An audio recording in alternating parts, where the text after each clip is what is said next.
রাসূল সাল্লাল্লাহু আলাইহি ওয়াসাল্লাম মদিনার জন্য বলেছেন, মদিনাবাসীর জন্য বলেছেন যে কিয়ামতের পূর্ব মুহূর্তে মদিনাতে সালাসা রাজাফাত, মদিনাতে তিনটা ভূমিকম্প হবে।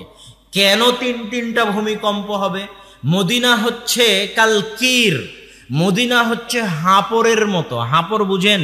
যেখানে কয়লা জ্বালিয়ে ছুরি দাকে আগুনে পুড়িয়ে হাতুড়ি দিয়ে পিটিয়ে ধারালো করা হয়, ওই হাঁপড়ের আগুনে যেমন জং ধরে, ওই হাঁপড়ের আগুনে জংওয়ালা কোনো লোহা, কোনো ছুরি ধরলে যেমন তাতে জং থাকে না, মদিনা তেমন হাঁপড়ের মতো। মদিনায় যারা আসে তাদের মধ্যে যারা পাপিষ্ঠ, পাপাচারী, ফাসিক থাকে, মদিনা তাদেরকে মদিনা থেকে বের করে দেয়, তাদের জায়গা মদিনায় হয় না।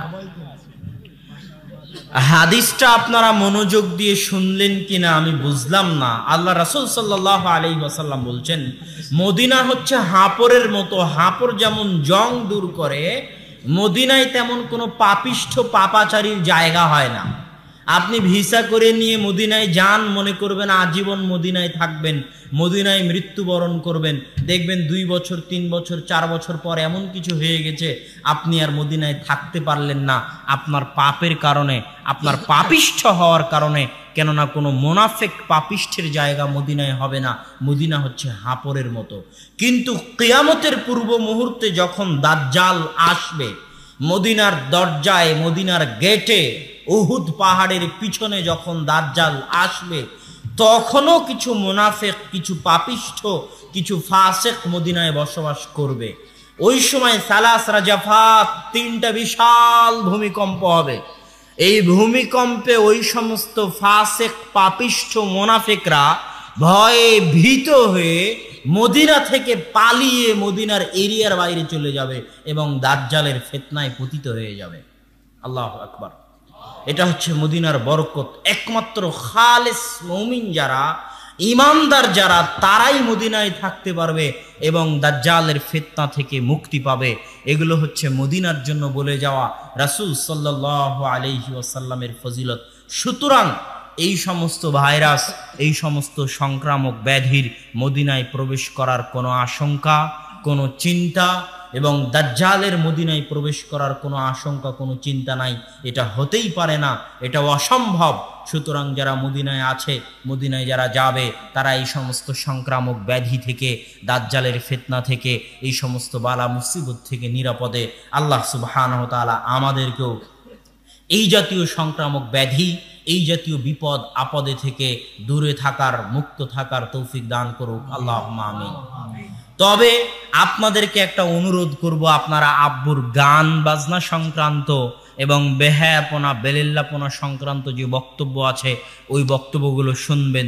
যদি আব্বু আজকে ওই বিষয়ে কথা বলে, তাহলেও দেখতে পাবেন যে ওই বিষয়গুলোর মধ্যে বলা আছে যে এমন রোগে, এমন ব্যাধিতে মানুষ আক্রান্ত হবে যেটা অতীতে কোনোদিন ছিল না। এই ব্যাধিতে আক্রান্ত হওয়ার কারণই হচ্ছে সমাজে প্রচলিত বেহায়াপনা, সমাজে প্রচলিত বেলিল্লাপনা, সমাজে প্রচলিত গান বাজনা, সমাজে প্রচলিত নাটক, সিনেমা। এই জাতীয় ব্যাধি পৃথিবীতে আসার এবং আক্রান্ত হওয়ার সবচেয়ে বড় কারণ হচ্ছে এই জাতীয় বেহায়াপনা এবং বেলিল্লাপনা, যার কোনো ওষুধ থাকবে না। এটা রাসূল সাল্লাল্লাহু আলাইহি ওয়াসাল্লাম বলে গেছেন। সুতরাং আমাদের সকলের উচিত আল্লাহ সুবহানাহু ওয়া তাআলাকে ভয় করে, আল্লাহ সুবহানাহু ওয়া তাআলার ভয়ে ভীত হয়ে সুস্বাস্থ্যকর ইসলামিক জীবনযাপন করা এবং ইসলাম পবিত্রতা এবং পরিচ্ছন্নতার জন্য যা যা বলে গেছে, যার কয়েকটা আমি বললাম, যতদূর আমার মনে পড়ল। পাত্র ঢেকে রাখা, বিসমিল্লাহ বলে খাদ্য গ্রহণ করা, তারপরে ডান দিক থেকে নিজের দিক থেকে খাবার গ্রহণ করা, ডান হাতে খাদ্য গ্রহণ করা, বাম হাত অন্য কাজের জন্য রাখা, তারপরে পেশাব পায়খানা করে পানি নেওয়া, বসে পেশাব পায়খানা করা, যেগুলো অন্য কোনো ধর্মে নাই, শুধুমাত্র ইসলাম ধর্মে আছে। স্ত্রী সহবাস করে গোসল করা, 5 ওয়াক্ত সালাতের জন্য ওযু করা। এই যে ইসলামের পরিষ্কার পরিচ্ছন্নতা সংক্রান্ত, তাহারাত সংক্রান্ত যত হাদিসের বই আছে, যদি আপনি বাসায় গিয়ে বুখারীতে অবশ্য কিতাবুত তাহারা পরে আছে, বিশেষ করে বাকি যে সুনানে আরবা আছে, আবু দাউদ, নাসাই, তিরমিজি, এগুলোতে কিতাবুত তাহারা পবিত্রতা অধ্যায় আগে আছে। সেখানে দেখবেন ইসলাম পবিত্রতা নিয়ে কত আলোচনা করেছে, বিশাল আলোচনা পবিত্রতার উপর, পরিষ্কার পরিচ্ছন্নতার উপর। এই পরিষ্কার পরিচ্ছন্নতা এবং পবিত্রতাকে গুরুত্ব দিয়ে জীবন যাপন করা আমাদের জন্য জরুরি। আল্লাহ সুবহানাহু ওয়া তাআলা আমাদের সেই তৌফিক দান করুক, আল্লাহুম্মা আমিন। আমি বক্তব্য লম্বা করব না, জরুরি কথাগুলো বলতে বলতেই বক্তব্যের অনেকাংশ হয়ে গেল, প্রায় 30 মিনিট পার হয়ে গেল। বক্তব্যের এই অংশে এসে উপস্থিত মজলিসের মা এবং বোন এবং যুবক ভাইদের উদ্দেশ্যে কয়েকটি কথা বলে আজকের বক্তব্যের শেষের দিকে যাওয়ার চেষ্টা করব ইনশাআল্লাহুল আজিজ। একটি পরিবার, একটি দেশ, একটি সমাজ সংশোধনের সবচেয়ে বড় মাধ্যম হচ্ছে মা, সবচেয়ে বড় মাধ্যম হচ্ছে বোন, সবচেয়ে বড় মাধ্যম হচ্ছে নারী। মায়েরা যদি ধ্বংস হয়ে যায়, মায়েরা যদি নষ্ট হয়ে যায়, নারীরা যদি ধ্বংস হয়ে যায়, নারীরা যদি নষ্ট হয়ে যায়, তাহলে ওই পরিবার, ওই সমাজ, ওই দেশকে ভালো করার আর কোনো উপায় নাই। এই জন্যই একজন বড় যোদ্ধা বলেছিল, তোমরা আমাকে ভালো মা দাও, আমি তোমাদেরকে শিক্ষিত এবং ভালো জাতি উপহার দেব। আর এই জন্য ইহুদি খ্রিস্টানেরা মুসলমানদের মা এবং বোনদেরকে নষ্ট করে দেওয়ার জন্য, ধ্বংস করে দেওয়ার জন্য, বেহায়াপনা এবং বেলেল্লাপনা তাদের মধ্যে ঢুকিয়ে দেওয়ার জন্য এমন কোনো অস্ত্র নাই যা তারা প্রয়োগ করছে না, যা তারা প্রয়োগ করেনি, ভবিষ্যতে প্রয়োগ করবে না, এমন কোনো অস্ত্র নাই। কেননা মায়েরাই হচ্ছে পরিবারের ভিত্তি। একটি গাছকে মানুষ করার জন্য যেমন গাছের গোড়ায় পানি ঢালতে হয়, বেড়া দিতে হয়, ঠিক তেমনি একটি পরিবারকে মানুষ করার জন্য ওই পরিবারের গোড়ায় পানি দিতে হয়। আর এই পানি দানকারিণী হচ্ছে মায়েরা, স্ত্রীরা। যেমনটা খাদিজা রাদিয়াল্লাহু তাআলা আনহু আল্লাহর রাসূলের পরিবারের গোড়ায় পানি ঢালতেন। আল্লাহর রাসূল যখন হেরা গুহা থেকে ফিরে আসলেন, তখন খাদিজাই হচ্ছেন সেই মহিলা যিনি আল্লাহ রাসূলকে অভয় বাণী দিয়েছিলেন যে ইনশাআল্লাহ ওয়াল্লাহি কাল্লা ওয়াল্লাহি, আল্লাহর কসম কখনো নহে, আল্লাহ আপনার ক্ষতি করবেন না, আল্লাহ আপনার ধ্বংস করবেন না, আপনি ভয় পাবেন না। খাদিজা রাদিয়াল্লাহু তাআলা আনহা ওই মহিলা যিনি প্রথম ঈমান আনয়নের মাধ্যমে আল্লাহ রাসূলের সঙ্গী এবং সাথী হয়ে গেছিলেন। আল্লাহ রাসূলের বিপদে আপদে পরামর্শ দিয়ে, উৎসাহ দিয়ে, সাহস দিয়ে, অর্থ দিয়ে, টাকা পয়সা দিয়ে রাসূল সাল্লাল্লাহু আলাইহি ওয়াসাল্লামকে সার্বিক সহযোগিতা করেছেন। এই জন্য যে বছর খাদিজা রাদিয়াল্লাহু তাআলা আনহা মারা যান, সেই বছরকে বলা হয় আমুল হুজুন, আল্লাহ রাসূলের জন্য দুঃখ কষ্টের বছর। সম্মানিত উপস্থিতি, এই জন্য মায়েরা, নারীরা, বোনেরা হচ্ছে পরিবারের গোড়ায় পানি দান করার মতো। ইব্রাহিম আলাইহিস সালাতু ওয়াস সালামের পরিবার হচ্ছে পৃথিবীর মাটিতে সবচেয়ে আদর্শ পরিবার। ইব্রাহিম আলাইহিস সালাতু ওয়াস সালামের পরিবার হচ্ছে আসমানের নিচে জমিনের উপর সবচেয়ে আদর্শ পরিবার। আপনি বলবেন মুহাম্মদ সাল্লাল্লাহু আলাইহি ওয়াসাল্লাম তাহলে কই গেলেন? আমি বলবো মুহাম্মদ সাল্লাল্লাহু আলাইহি ওয়াসাল্লাম নিজেও ইব্রাহিম আলাইহিস সালাতু ওয়াস সালামের পরিবারের অংশ। ইব্রাহিম আলাইহিস সালাতু ওয়াস সালামের পরিবারকে আল্লাহ পৃথিবীতে এমনভাবে কবুল করে নিয়েছেন, এমনভাবে কবুল করে নিয়েছেন যে ইব্রাহিম আলাইহিস সালাতু ওয়াস সালামের পরে কিয়ামত পর্যন্ত মুহাম্মদ সাল্লাল্লাহু আলাইহি ওয়াসাল্লাম পর্যন্ত আল্লাহর কোন নবী ইব্রাহিম আলাইহিস সালাতু ওয়াস সালামের বংশের বাইরে দেননি। আর ইব্রাহিম আলাইহিস সালাতু ওয়াস সালামের পরিবারের এত ভালো হওয়ার, এত উন্নত হওয়ার, এত শ্রেষ্ঠ হওয়ার পিছনে বড় কারণগুলোর একটা কারণ হচ্ছে আল্লাহ ইব্রাহিম আলাইহিস সালাতু ওয়াস সালামকে এমন দুইজন স্ত্রী দিয়েছিলেন যারা হচ্ছেন সতী এবং সাধবী, যাদের একজনের ঘটনা নাম হচ্ছে সারা আলাইহাস সালাতু ওয়াস সালাম, যিনি যখন বিপদে পড়লেন, জালেম বাদশাহ যখন তার সাথে খারাপ কাজ করতে চাইলো, তখন তিনি জালেম বাদশাকে বললেন, আমি 2 রাকাত সালাত আদায় করতে চাই। আল্লাহর নিকটে দোয়া করার, আল্লাহর নিকটে সাহায্য করার সবচেয়ে বড় মাধ্যম কি? আল্লাহর নিকটে মোনাজাত করার সবচেয়ে বড় মাধ্যম কি? সালাত শব্দের শাব্দিক অর্থ কি? দোয়া করা। মানে সালাত শব্দের শাব্দিক অর্থ হচ্ছে মোনাজাত করা। সালাত শব্দের শাব্দিক অর্থ কি? মোনাজাত করা। জোরে বলেন তো, সালাত শব্দের শাব্দিক অর্থ কি? মোনাজাত করা। আসমানের নিচে জমিনের উপরে আল্লাহর কাছে মোনাজাত করার সালাতের চাইতে আর বড় কোনো মাধ্যম আছে? আল্লাহু আকবার বলে মোনাজাত শুরু হয়, মানে সালাত শুরু হয়, আর আসসালামু আলাইকুম বলে মোনাজাত শেষ হয়। আর যে বলে সালাম ফিরানোর পর হুজুরকে মোনাজাত করতে, সে হচ্ছে জাহেল, অজ্ঞ, মূর্খ। সে জানে না যে সালাতই হচ্ছে মোনাজাত। এইটা তাকে আরো 10 বছর পড়তে হবে। তো সম্মানিত উপস্থিতি, মোনাজাত করার সবচেয়ে বড় মাধ্যম সালাত। এই জন্য সারা আলাইহা সালাতু ওয়াস সালাম সালাতে দাঁড়িয়ে গেলেন মোনাজাত করার জন্য। আল্লাহকে বললেন, আল্লাহুম্মা ইন কুনতা তাআলাম, হে আল্লাহ, আপনি যদি জানেন আমি সারা আমার লজ্জা স্থানের, আমার ইজ্জতের, আমার আমানতের, আমার মান সম্মানের হেফাজত করেছি, আমার স্বামী ছাড়া অন্য কাউকে আমার এই লজ্জা স্থান, আমার শরীর দেখতে এবং ব্যবহার করতে দিইনি, আমি যদি আমার এই আমানতের খেয়ানত না করে থাকি, তাহলে আজকে এই বিপদ মুহূর্তে লা তুসাল্লিত আলাইয়াল কাফের, আপনি কাফেরকে আমার উপর জয় করবেন না। এমন স্ত্রী হচ্ছে ইব্রাহিম আলাইহিস সালাতু ওয়াস সালামের স্ত্রী। দোয়া করা শেষ হওয়ার আগেই জালেম বাদশার হাত পা অবশ্যই মাটিতে পড়ে গেল। আল্লাহু আকবার। এই ঘটনার পরে আরেকজন স্ত্রী ওই জালেম বাদশা ইব্রাহিম আলাইহিস সালাতু ওয়াস সালামকে দিলেন, যার নাম হাজেরা। ইব্রাহিম আলাইহিস সালাতু ওয়াস সালাম যখন মক্কায় নির্জন মরুভূমিতে, যেখানে মানুষজন তো নাই, পশু পাখি তো নাই, গাছপালাও নাই, আজ 1000 বছর পরে, 5, 6, 10,000 বছর পরেও যদি আপনি মক্কায়, আজকে আধুনিক যুগে যদি মক্কায় যান, তবুও দেখবেন মক্কার ওই জায়গাটা, কাবা ঘরের ওই জায়গাটা চারিদিকে পাহাড় দিয়ে ঘেরা। এখনো সৌদি সরকার রাস্তাঘাট পাহাড় কেটে ভালোভাবে উপযোগী করে তৈরি করতে পারেনি। এমন একটা দুর্গম মরুর শহর, মরুর জায়গা, যেখানে মানুষের বসবাস করা, মানুষের যাওয়া এবং থাকা আজও কঠিন। এমন জায়গায় ইব্রাহিম আলাইহিস সালাতু ওয়াস সালাম যখন তার পরিবারকে রেখে গেলেন, হাজেরা এবং ইসমাইলকে রেখে গেলেন, তখন সামনে সামনে ইব্রাহিম হাঁটছেন কিছু না বলেই, আর পিছনে পিছনে হাজেরা হাঁটছেন।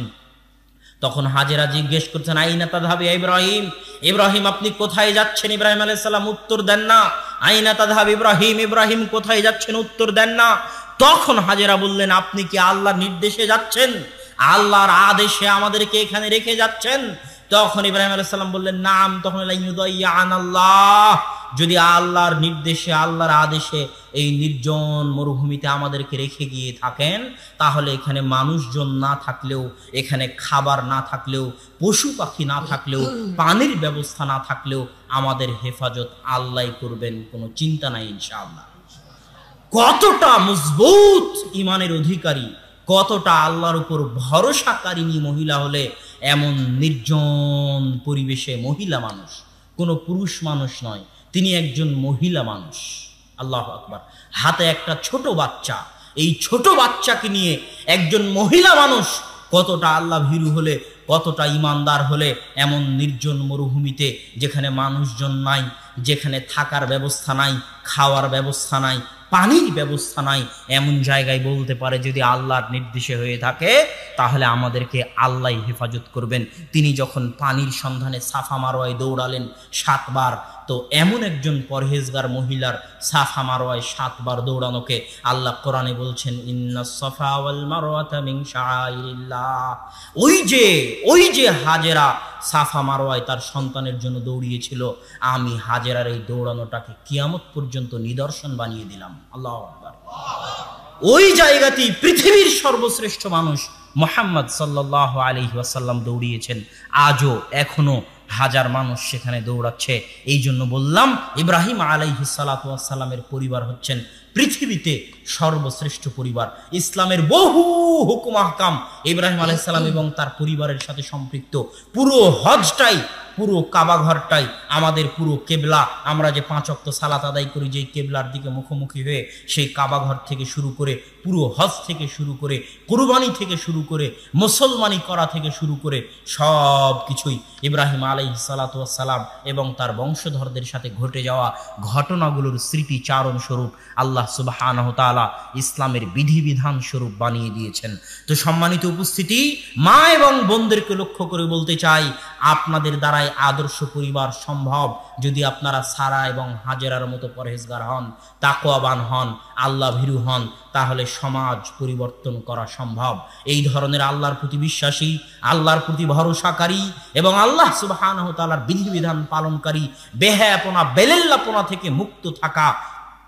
সারা যেমন নিজের ইজ্জতের হেফাজত করেছেন, আপনি যদি আপনার ইজ্জতের হেফাজত করতে পারেন, হাজেরা যেমন আল্লাহর উপর ভরসা করেছেন, আপনি যদি তেমন আল্লাহর উপর ভরসা করতে পারেন, তাহলে সারার দোয়া যেমন আল্লাহ সাথে সাথে শুনেছে, আজও পৃথিবীতে যদি এমন মা আপনারা হতে পারেন যারা কোনোদিন পর পুরুষের সাথে অবৈধ সম্পর্কে লিপ্ত হননি, আপনার কণ্ঠ কোনোদিন পর পুরুষ শোনেনি, আপনার সাথে কোনোদিন পর পুরুষ প্রেমালাপ করতে পারেনি, তাহলে আপনার মুখ দিয়ে বের হওয়া দোয়া যেমন সারার মুখ দিয়ে বের হওয়া দোয়া আল্লাহ সাথে সাথে কবুল করেছেন, আপনার মুখ দিয়ে বের হওয়া দোয়াও আল্লাহ সাথে সাথে কবুল করবেন ইনশাআল্লাহ। এই জন্য আমি যুবকদেরকে বলি, যুবক তুমি প্রেম করে কেন বিবাহ করতে গেলে, তুমি অবৈধ সম্পর্ক করে কেন বিবাহ করতে গেলে, যুবক এমন মেয়েকে বিবাহ করো যেই মেয়ে কমসে কম দোয়া করলে আল্লাহর দরবারে কবুল হওয়ার সম্ভাবনা থাকবে। আর এই ধরনের অপবিত্র যে বিবাহের পূর্বেই তোমার সাথে প্রেমে লিপ্ত হয়েছে, সে বিবাহের পরেও আরেকজনের সাথে প্রেমে লিপ্ত হবে, এদের দোয়া আল্লাহ কবুল করবে না। তোমার সন্তানের জন্য দোয়া করার মতো স্ত্রী যদি তুমি বাছাই না করতে পারো, তোমার সন্তান যখন বিপদে পড়বে তখন জায়নামাজ বিছিয়ে আল্লাহর দরবারে হাত পেতে কান্দাকাটি করার মতো স্ত্রী যদি বাছাই না করতে পারো, তাহলে যুবক তোমার জীবনের 16 আনাই বৃথা, তোমার জীবনের পুরোটাই মিছে।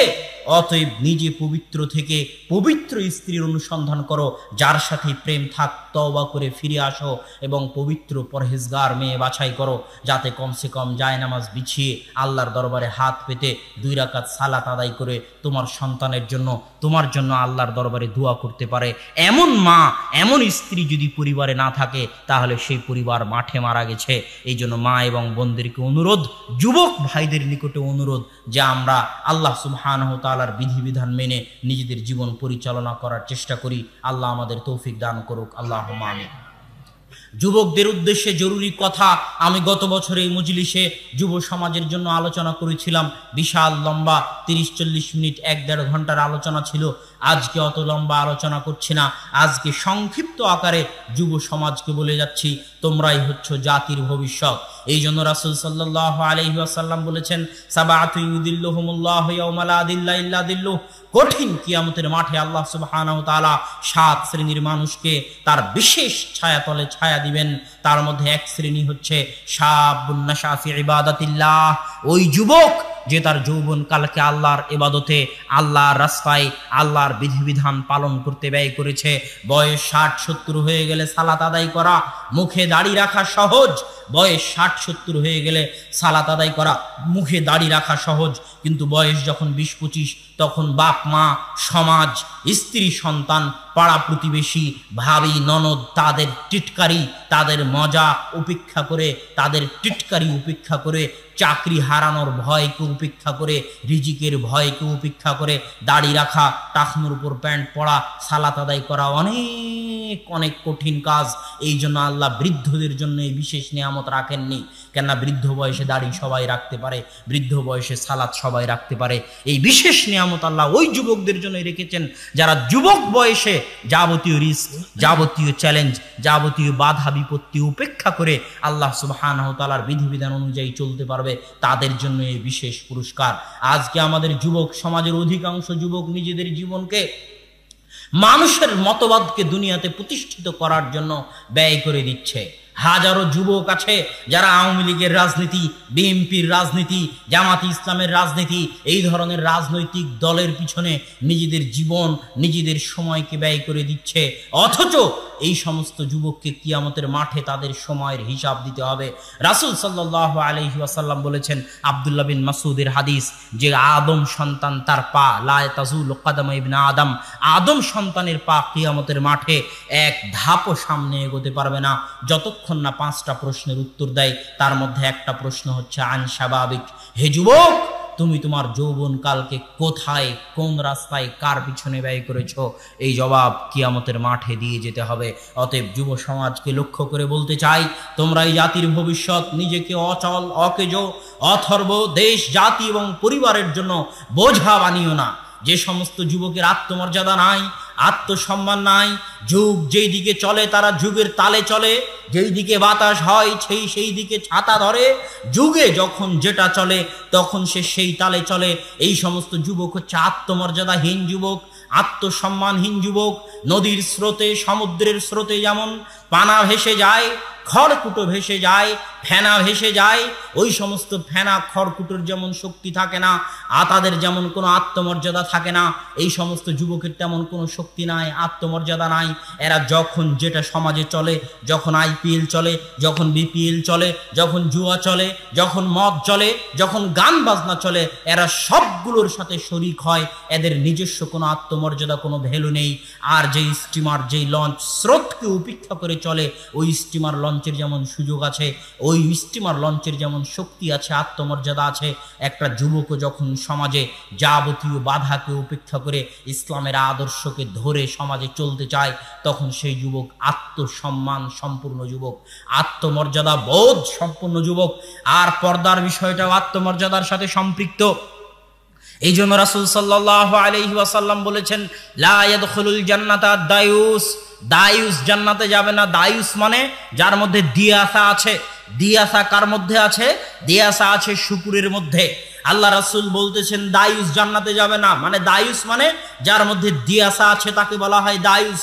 দিয়াসা কার মধ্যে আছে? শুকুরের মধ্যে আছে, তথা যার রক্ত শুকুরের রক্তের মতো হয়ে যাবে, যার ব্যবহার শুকুরের ব্যবহারের মতো হয়ে যাবে, যে আর মানুষ থাকবে না, শুকুর হয়ে যাবে, সে জান্নাতে যাবে না।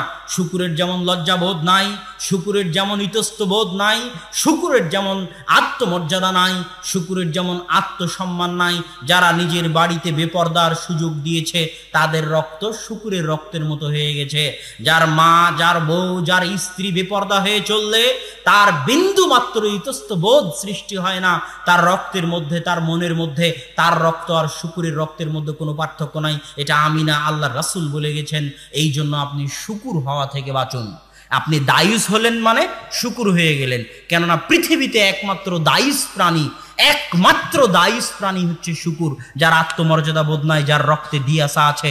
এই জন্য যারা শুকুরের গোস্ত খায়, যারা শুকুরের গোস্ত জন্ম থেকে মরা পর্যন্ত খায়, শুকুরের চর্বি যারা জন্ম থেকে মরা পর্যন্ত খায়, তার সামনে তার স্ত্রীর সাথে পরপুরুষ যদি জেনায় লিপ্ত হয়, তবুও তার মধ্যে কোনো প্রতিক্রিয়া সৃষ্টি হয় না। এটা পরীক্ষিত, কেননা তার রক্ত পুরোটাই শুকুরের রক্ত হয়ে গেছে। সে শুকুর খেয়েই জীবনযাপন করেছে। আর একমাত্র পৃথিবীতে দায়ুস প্রাণী শুকুর। ঠিক কোনো পুরুষ যখন দায়ুস হয়ে যায়, কোন পুরুষ যখন শুকুরের মতো হয়ে যায়, কোন পুরুষের রক্ত যখন শুকুরের রক্ত হয়ে যায়, তখন সে বাড়িতে নিজের মেয়েকে বেপরদায় চলতে দেয়, নিজের স্ত্রীকে বেপরদায় চলতে দেয়, নিজের মাকে বেপরদায় চলতে দেয়, কেননা তার রক্ত শুকুরের রক্তের মতো হয়ে গেছে। এটা আল্লাহ রাসূল বলেছেন। অতএব যুবক, আত্মমর্যাদা বোধ সম্পূর্ণ হওয়ার চেষ্টা করো, নিজের মধ্যে আত্মমর্যাদা আনার চেষ্টা করো, নিজের সময়কে দাম দিতে শিখো। তোমার সময়ের মূল্য আছে যুবক। আমি এক বক্তব্যে বলেছি, তোমাদের সামনে আজকেও বলতেছি যে তোমাদের সময়ের মূল্য আছে। তুমি বগুড়ায় বাস করো, এই কথা ভুল। তুমি দুয়ারপাড়ায়, হামিদপুরে বাস করো, এই কথা ভুল। মানুষ কোনো জায়গায় বাস করে না, জায়গা তো জায়গার মতোই থাকে। 1000 বছর আগে এই জায়গা এমনই ছিল, 1000 বছর পরে এই জায়গা এমনই থাকবে, এমনই থাকবে। এই জায়গার কোনো পরিবর্তন হবে না, এর উপরেই কিয়ামত কায়েম হয়ে যাবে। অথচ এই জায়গাতে মানুষ আসছে, চলে যাচ্ছে। তাহলে মানুষ জায়গায় থাকে না, মানুষ সময়ে আসতেছে, সময়ে যাচ্ছে। তোমার জন্ম থেকে তোমার মৃত্যু পর্যন্ত যে সময়টা, এই সময়ের মধ্যে তুমি বাস করো। তোমার জীবনের অপর নাম হচ্ছে সময়। ওয়াল আসর, সময়ের কসম, ইন্নাল ইনসানা লাফি খুসর, নিশ্চয় সব মানুষ ক্ষতির মধ্যে নিমজ্জিত। কেন? সব মানুষ সময় নষ্ট করে। সব মানুষ ক্ষতির মধ্যে নিমজ্জিত কেন? সব মানুষ সময় নষ্ট করে। সময়ের অনেক মূল্য আছে যুবক। তোমার সময়কে তুমি যখন দাম দিবে না, তখন দুনিয়াবাসী তোমাকে দাম দিবে না। তুমি যখন তোমার সময়কে দাম দিবে না, তখন দুনিয়াবাসী তোমার সময়কে দাম দিবে না। তুমি যখন তোমার সময়কে দাম না দিয়ে অন্যের ক্রিকেট খেলা দেখো, তোমার সময় কি এতই অমূল্যবান যে অন্যের ক্রিকেট খেলা দেখতে হবে?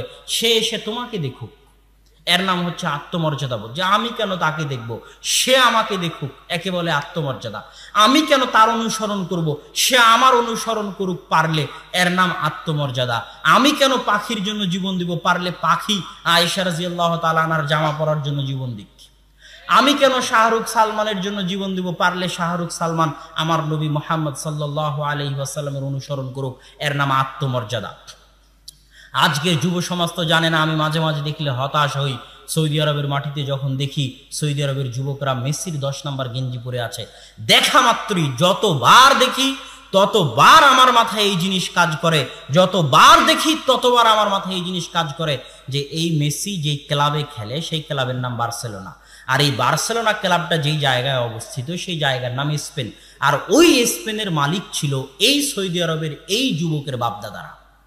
আল্লাহু আকবার। অথচ সেই অনুভূতি কিন্তু তার নাই, অতটুকু অনুভূতি শক্তি তার নাই। যেই মেসি, যেই রোনালদো, যেই বার্সেলোনা, যেই সমস্ত ক্লাব আমাদের যুবক সমাজগুলো দেখে এবং শুনে, এই সব ক্লাব ওই স্পেনের মাটিতে অবস্থিত, আর ওই স্পেনের মাটির মালিক ছিল আমার বাপদাদা। হাজারো আলেম ওই স্পেনে জন্ম নিয়েছে। হাফিজ ইবনে আব্দুল বার, হাফিজুল মাগরিব বলা হয়। মুয়াত্তা মালিকের দুইটা ব্যাখ্যা গ্রন্থ করেছেন, আল ইস্তিযকার আর আত তামহিদ। 463 হিজরিতে মারা গেছেন। তিনি হচ্ছেন স্পেনের আলেম। ইবনে হাজাম আন্দালুসি বিশাল বড় আলেম, মহান মুহাদ্দিস, তিনি হচ্ছেন স্পেনের আলেম। আব্দুল হক আল ইশবিলি অনেক বড় আলেম, তিনি হচ্ছেন স্পেনের আলেম। তাফসিরে কুরতুবি, তাফসিরে কুরতুবির নাম অনেকেই শুনেছেন। তাফসিরে কুরতুবির লেখক ইমাম কুরতুবি হচ্ছেন স্পেনের আলেম। এরকম স্পেনে হাজারো আলেম জন্ম নিয়েছে। ওই সমস্ত জায়গাকে, যেগুলো জায়গার মালিক মুসলমানেরা ছিল, সেই জায়গাকে অপবিত্র করে যে ক্লাবগুলোকে তৈরি করা হয়েছে, মুসলমানদের মাটিতে জবরদখল করে যেই ক্লাবগুলোকে তৈরি করা হয়েছে, সেই ক্লাব আর সেই সমস্ত প্লেয়ার নিয়ে মুসলমানের সন্তানেরাই লাফালাফি করে।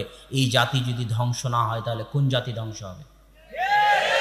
এই জন্যই বলি যুবক, যখন তোমার মধ্যে আত্মমর্যাদা থাকবে না, যখন তুমি সময় নষ্ট করে অন্যের খেলা দেখতে যাবে, জুয়া খেলবে, বাজারে বসে ক্রাম বোর্ড খেলবে, যখন তোমার সময়ের দাম থাকবে না, জুয়া, ক্রাম বোর্ড, নারীর সাথে সম্পর্ক, সময় নষ্ট করায় যখন মত্ত হয়ে যাবে, তখন পৃথিবীর মানুষ তোমাদেরকে ছিঁড়ে ছুটে খাবে না। তো আর কাকে ছিঁড়ে ছুটে খাবে? তুমি তো নিজের সময়েরই দাম দেওনি, দুনিয়াবাসী কেন তোমাকে দাম দিবে?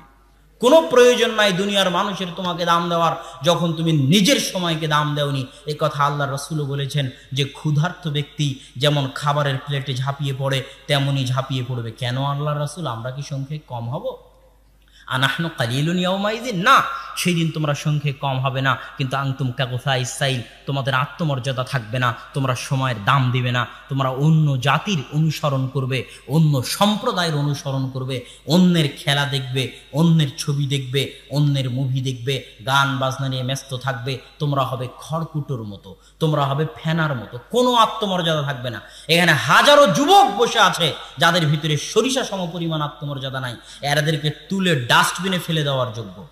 যুবক, তোমাকে কষ্ট দেওয়ার জন্য বলিনি, তোমার ঈমান জাগরণ করার জন্য বলতেছি।